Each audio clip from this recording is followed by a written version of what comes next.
ये कहेंगे पाकिस्तान में हिंदुओं को खाने को रोटी नहीं मिल रही, जैसे यहाँ के हिंदुओं को तो दाल मखनी और शाही पनीर दे रहे हैं रोज डेली, है ना। ये अपने हिंदुस्तान के हिंदुओं को नहीं देख रहे, लेकिन इनको पाकिस्तान का हिंदू नजर आ जाता है।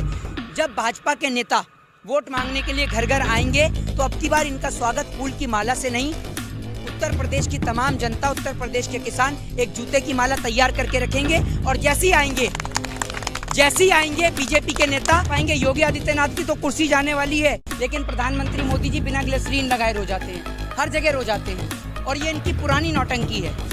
रोने से कोई समाधान थोड़ी है। अरे आपको प्रधानमंत्री बनाया है, किसी और की सरकार होती तो आपका रोता हुआ समझ में भी आता है। सरकार आपकी है, प्रधानमंत्री आप हैं, तो आप खुद क्यों नहीं कुछ करते, क्यों रोकर दिखाते हैं? आपसे कुछ हो नहीं पा रहा है क्या जो आप रोकर दिखाते हैं?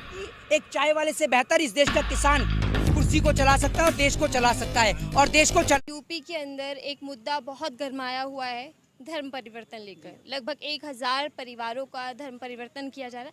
क्या लगता है कि सब कुछ यूपी चुनाव आ रहा है इसलिए ये मुद्दा उछाला जा रहा है? क्या है पूरी राय? यूपी चुनाव है तभी ये धर्म परिवर्तन के जो तमाम तरीके के धर्म के राजनीति के मुद्दे हैं वो आपको सुनाई देंगे, वरना इससे पहले आपको कोई जाति धर्म का मुद्दा सुनाई नहीं देगा इस देश के अंदर।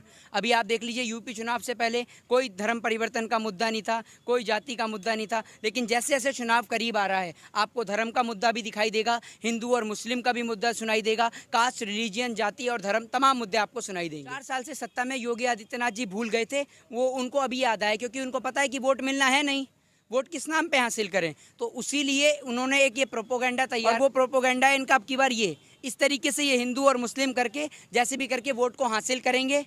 और ये जनसंख्या नियंत्रण का कानून इन्हें 4 साल से याद आता नहीं है, क्योंकि 4 साल से तो योगी जी वहाँ बंगाल चुनाव में बिजी हो जाते हैं, कभी बिहार चुनाव में बिजी हो जाते हैं, तो कभी योगी आदित्यनाथ जी हनुमान जी की जाति बता देते हैं, कभी उनको आदिवासी बता देते हैं, तो कभी उन्हें दलित बता देते हैं। तो 4 साल से तो ये इन्हीं कामों में व्यस्त थे, और जो बचा कुचा समय था उसमें ये नाम बदलते गए स्टेटों का। तो अब अगर इनको काम करने की याद आई है और हिंदू मुस्लिम करने की याद आई है तो उन्हें 4 साल के बाद याद आई है, क्योंकि इनको नजर आ गया कि उत्तर प्रदेश की जनता इन्हें पूर्ण रूप से नकार रही है, तो वोट कैसे हासिल किया जाए, उसके लिए ये प्रोपोगंडा अपना। पाकिस्तान तो बिल्कुल नजर रखेगा, पाकिस्तान भी नजर रखेगा, क्या पता बिरयानी सप्लाई करे पाकिस्तान यूपी चुनाव में, ये भी हो सकता है। अभी चाइना भी नजर रखेगा, देखते जाइए, अभी देखते हैं क्या क्या होगा।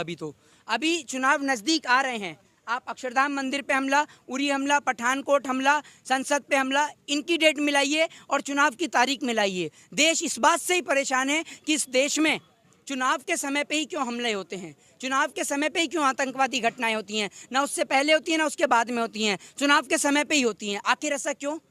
क्या आखिर पाकिस्तान को हमारे देश के चुनाव से क्या फ़ायदा? और आज भी हमारे देश की तुलना पाकिस्तान से करते हैं, जबकि बांग्लादेश जिसको बनाने वाले हम हैं, 1972 में हमने बांग्लादेश को बनाया, 1971 में हमने बांग्लादेश को बनाया। और उसके बाद बांग्लादेश को बनाने के बाद आज बांग्लादेश हमसे आगे है, उसकी इकोनॉमी, उसकी जीडीपी हमसे आगे है। लेकिन आप हिंदुस्तान को देख लीजिए, क्योंकि हमारे देश की तुलना ही पाकिस्तान से की जाती है, हमारे देश की तुलना ना अमेरिका से की जाती, ना चाइना और जापान से की जाती।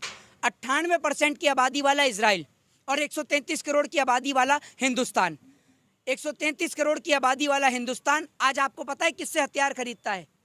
वो खरीदता है 98% की आबादी वाले इजराइल से। आखिर ऐसा क्यों? उसके पीछे का रीज़न ये है कि हमारे देश के नेताओं ने इस देश को इतना खोखला कर दिया, इस देश की दीवारों को इतना खोखला कर दिया कि ये वापस से इस हिंदुस्तान को गुलाम बना देंगे। राम के नाम पर इन्होंने घोटाला कर दिया। और आप अगर यूपी की बात करते हैं तो मोदी जी के संसदीय क्षेत्र बनारस को भूल जाएंगे क्या?